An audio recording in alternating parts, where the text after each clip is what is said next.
Di dalam rumah tangga itu kan ada prinsip-prinsip udah. Ya. Pertama, prinsip saling menghormati. Ya. Sehingga diharapkan dengan prinsip saling menghormati itu kita bisa melihat kekurangan masing-masing. Baik kekurangan secara sifat, kekurangan secara materi. Yang jangan sampai persoalan-persoalan kecil itu bisa menjadi besar.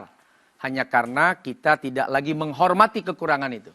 Ya, ya. Dulu waktu belum menikah kayaknya nerima banget. Ya. Kayaknya itu cuma jadi bumbu-bumbu.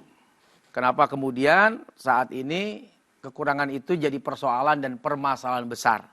Jadi pertama prinsip saling hormat menghormati. Ya.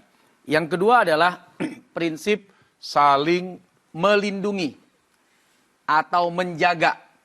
Bagaimana hubungan suami istri itu kan bagaikan pakaian. Ya. Saling menutupi, saling melindungi dari panas, menjaga ya dari terik matahari dan lain sebagainya.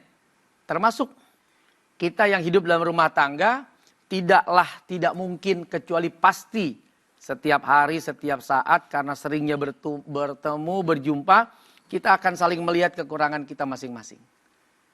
Apakah kemudian kekurangan itu layak kita lemparkan ke orang lain, ke publik maksudnya? Ya. Biarin, biar tahu orang siapa lu. Nah.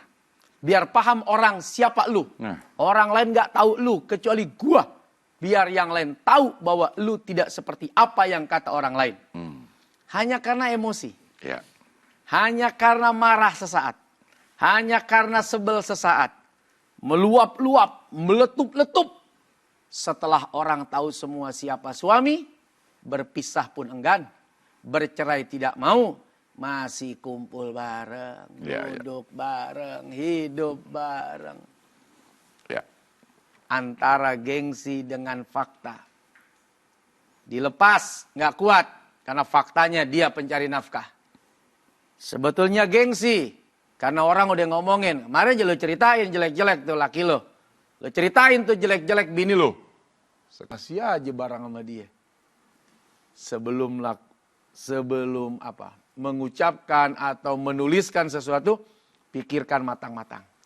Matang saja nggak boleh. Udah matang-matang nih, kayaknya harus gue ceritain. Enggak. Kalau hal-hal yang sifatnya hanya sekedar internal. Bini bangun kesiangan, sampai lupa bikin kopi, muncul keributan kecil karena salah paham. Nggak perlu yang begitu diceritain. Itu yang kedua. Bahwa setiap suami istri pasti dia akan menemukan aib kekurangan masing-masing. Apakah aib itu pantas dilemparkan sebagai informasi publik? No, tidak. Cukup kamu, dia yang mengetahui dan selesaikan itu berdua saja. Saling menutupi ya? Saling menutupi. Ya. Biarlah orang taunya kita hidup bahagia. Walaupun mungkin di dalam kita punya konflik-konflik. Riak-riak kecil. Ya. Yang bisa jadi kalau rindu, kalau kangen, ya pengalaman pahit itu menjadi penambah. Bagaimana dulu waktu menyebalkannya, terus sekarang kok gue kangen banget, rindu banget. Ya orang juga nggak tahu. Tambahnya rindu kita karena kemarin kita habis berantem, kita kemarin mungkin habis konflik berdua. Nah, yang ketiga, bahwa suami dan istri itu punya tanggung jawab besar udah. Bahkan di akhirat, orang yang paling buruk itu orang yang menceritakan kekurangan pasangannya. Masya. Karena gak ada yang tahu siapa dia kecuali bininya. Kecuali suaminya. Orang lain taunya cakep, cantik, hebat, prestasi semua tuh. Di media sosial yang diunggah.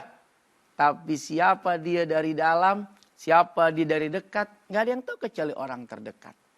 Kalau orang lain yang bukan keluarga, apalagi suami istri, nggak boleh kita ceritain aibnya. Itu pengetahuannya sebatas tipis-tipis. Ya. Sepilnya tipis-tipis. Tapi kalau itu aib dilontarkan, marah besar Allah Subhanahu wa taala. Apalagi yang bukan cuman sepil tipis. Sampai dalemannya kita paham. Ibaratnya nih, udah semua gue tahu lu dah. Jero-jeroan lu gue paham. Dalemannya. Daleman lu gue tahu. Paham gue dah. Bagaimana tidak berat di sisi Allah kelak tanggung jawabnya, karena kita harus menyimpan sesuatu yang orang lain nggak tahu. Ya, ya. Ini pertanyaan berikutnya ada hubungannya juga dengan jawaban Ustadz nih. Kalau kasusnya masalah KDRT, boleh nggak dipublikasikan atau ngadulah sama orang-orang? Ya, gini, KDRT itu ada dua.